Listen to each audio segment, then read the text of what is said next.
आरती Maharashtra express news मध्ये आपले स्वागत। तर पाहूया आजच्या काही विशेष घडामोडी। विरारमध्ये मराठी भाषा विरुद्ध आक्षेपार्ह वक्तव्य करत गावकऱ्यांना दामदाटी केल्याचा आरोप असलेल्या एका तरुणाला महाराष्ट्र नवनिर्माण सेनेच्या कार्यकर्त्यांनी चोप देत पोलिसांच्या ताब्यात दिले। स्थानिक मनसे पदाधिकारी अमोल पवार यांनी घटनास्थळी धाव घेत संबंधित तरुणाला जाब विचारत चोप दिला। त्यानंतर त्याला पोलिसांच्या ताब्यात देण्यात आले। या घटनेनंतर परिसरात तणावाचे वातावरण निर्माण झाले होते, मात्र पोलिसांनी हस्तक्षेप करत परिस्थिती नियंत्रणात आणली।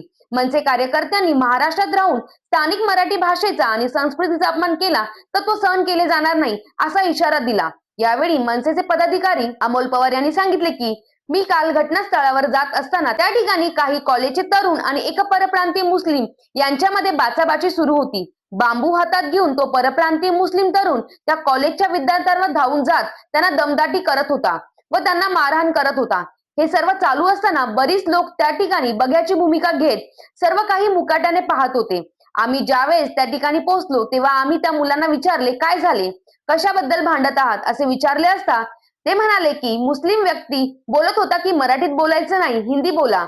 तसेच राजसाहेबांबद्दल अपशब्द वापरले व म्हणाला महाराष्ट्र नवनिर्माण सेनेला मी फाट्यावर मार अशा प्रकारचे वक्तव्य केले। त्यामुळे माझा संताप अनावरण झाला व मी चोप दिला। माझे एवढेच म्हणणे आहे की तुम्ही परप्रांतीय महाराष्ट्रात कमवण्यासाठी येतात, इथे राहता, त्याबद्दल आम्ही काहीच म्हणत नाही।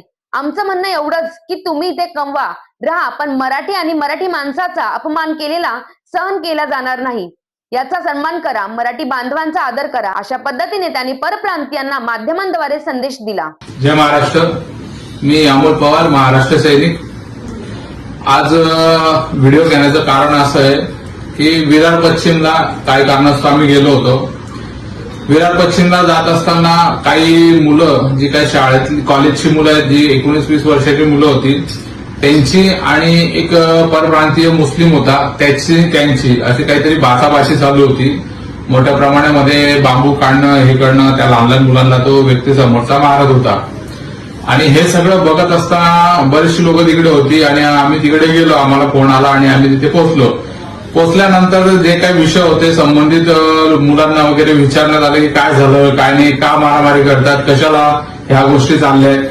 तेव्हा असं सांगण्यात येतं की जी समोरची व्यक्ती, जी परप्रांतीय मुस्लिम आहे, ती बोलते त्यांना की मराठी बोलायचं नाही, बोलायचं तर हिंदीत बोला, किंवा तो बोलतो की राजसाहेब कोण आहे, म्हणजे राजसाहेबांप्रती सुद्धा त्यांनी म्हणजे वेगवेगळे जे काय त्यांचे शब्द त्यांनी अपशब्द वापरले। त्या सगळ्या गोष्टींना नंतर त्यांनी महाराष्ट्र नवनिर्माण सेनेला मी फाट्यावर मारतो अशा शब्दांनी त्यांनी डायरेक्टली 4 चौघांमध्ये बोलल्यानंतर तो मला माझा संताप अनावरच झाला आणि मी त्याला म्हणजे जो काय प्रसाद द्यायचा तो दिला। तर माझं एवढं म्हणणं आहे की तुम्ही महाराष्ट्रात राहतायत, कमवतायत, खातायत, तुम्ही परप्रांतातून महाराष्ट्रामध्ये ह्या आमच्या राज्यामध्ये कमवायला येतात, कमवा, आम्हाला त्याचा विरोध नाही, पण तुम्ही आमच्या भाषेची आणि आमच्या जे काही मराठी बांधवांची त्यांची इज्जत आणि सन्मान राखा, एवढं मी या व्हिडिओच्या माध्यमातून आज सांगतो। आणि त्याच्यानंतर सगळं प्रकार झाल्यावर आम्ही त्याला पोलिसांच्या स्वाधीन केलं। आता ते पुढे काय ते कळेलच उद्या पुन्हा।